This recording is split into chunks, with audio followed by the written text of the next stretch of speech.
First budget present ಮಾಡ್ತಾರೆ sir ಹೊಸ ಸರ್ಕಾರ.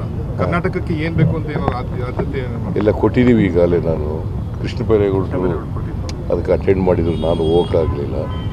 ಬಟ್ ನನ್ನ ಏನೇನು ಆಗಬೇಕು ಅಂತಕ್ಕಂಥ ಒಂದು ಸ್ಪೀಚನ್ನು ತಯಾರು ಮಾಡಿ ಕೃಷ್ಣ ಬೈರೇಗೌಡರಿಗೆ ಕೊಟ್ಟಿದ್ದೆ, ಅದನ್ನು ಪ್ರೆಸೆಂಟ್ ಕೊಟ್ಟಿದ್ದಾರೆ.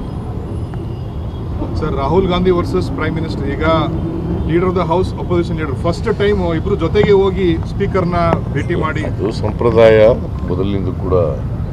Leader of the opposition, prime minister ಒಟ್ಟಿಗೆ ಕರ್ಕೊಂಡೋಗಿ ಅವ್ರನ್ನ ಪೀಠದ ಮೇಲೆ ಕುಳ್ಳಿರಿಸಿ ಅವ್ರಿಗೆ ಶುಭಾಶಯ ಕೊಡ್ತಕ್ಕಂಥದ್ದು ಮೊದಲಿಂದ ನಡ್ಕೊ ಬಂದಿರತಕ್ಕಂಥ ಸಂಪ್ರದಾಯ. ಅದರಿಂದ ಆ ಸಂಪ್ರದಾಯದಂತೆ ಮಾಡಿದ್ದಾರೆ ಅಷ್ಟೇ. ಈಗ ಭಾಳ ಮುಖ್ಯವಾಗಿ 3ನೇ ಬಾರಿಗೆ ಪ್ರಧಾನಮಂತ್ರಿ ಆಗಿದ್ದಾರೆ.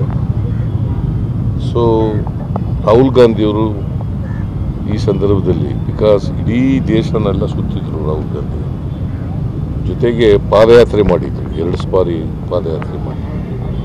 ಸೊ ಅವರಿಗೆ ದೇಶದ ಸಮಸ್ಯೆಗಳೆಲ್ಲ ಅರಿವಿದೆ. ತಿಮ್ಮಪ್ಪ ಗೌರಿ ಮೀನು ಸಾಕಣೆ ಮಾಡಿ ವರ್ಷಕ್ಕೆ 5 ಲಕ್ಷ ಗಳಿಸ್ತಿದ್ದಾರೆ.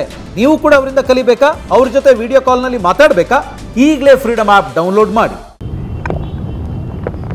ಈ ಸಮಸ್ಯೆಗಳನ್ನೆಲ್ಲ ಪ್ರಸ್ತಾಪ ಮಾಡ್ತಕ್ಕಂಥ, ಜನರ ಧ್ವನಿಯಾಗಿ ಕೆಲಸ ಮಾಡ್ತಕ್ಕಂಥ ಕೆಲಸವನ್ನು ರಾಹುಲ್ ಗಾಂಧಿಯವರು ಸಮರ್ಥವಾಗಿ ಮಾಡ್ತಾರೆ ಅಂತಕ್ಕಂಥ ವಿಶ್ವಾಸ ಇದೆ, ನಂಬಿಕೆ ಇದೆ. ಅದು ಮಾಡ್ತಾರೆ. ಈಗ ಭಾಳ ಮುಖ್ಯವಾಗಿ 3ನೇ ಬಾರಿಗೆ ಪ್ರಧಾನಮಂತ್ರಿ ಆಗಿದ್ದಾರೆ. ಸೊ ರಾಹುಲ್ ಗಾಂಧಿಯವರು ಈ ಸಂದರ್ಭದಲ್ಲಿ, ಬಿಕಾಸ್ ಇಡೀ ದೇಶನೆಲ್ಲ ಸುತ್ತಿದ್ರು ರಾಹುಲ್ ಗಾಂಧಿ, ಜೊತೆಗೆ ಪಾದಯಾತ್ರೆ ಮಾಡಿದ್ರು, 2 ಬಾರಿ ಪಾದಯಾತ್ರೆ ಮಾಡಿದ್ರು. ಸೊ ಅವರಿಗೆ ದೇಶದ ಸಮಸ್ಯೆಗಳೆಲ್ಲ ಅರಿವಿದೆ. ಈ ಸಮಸ್ಯೆಗಳನ್ನೆಲ್ಲ ಪ್ರಸ್ತಾಪ ಮಾಡ್ತಕ್ಕಂಥ, ಜನರ ಧ್ವನಿಯಾಗಿ ಕೆಲಸ ಮಾಡ್ತಕ್ಕಂಥ ಕೆಲಸವನ್ನು ರಾಹುಲ್ ಗಾಂಧಿಯವರು ಸಮರ್ಥವಾಗಿ ಮಾಡ್ತಾರೆ ಅಂತಕ್ಕಂಥ ವಿಶ್ವಾಸ ಇದೆ, ನಂಬಿಕೆ ಇದೆ. ಅದು ಮಾಡ್ತಾರೆ.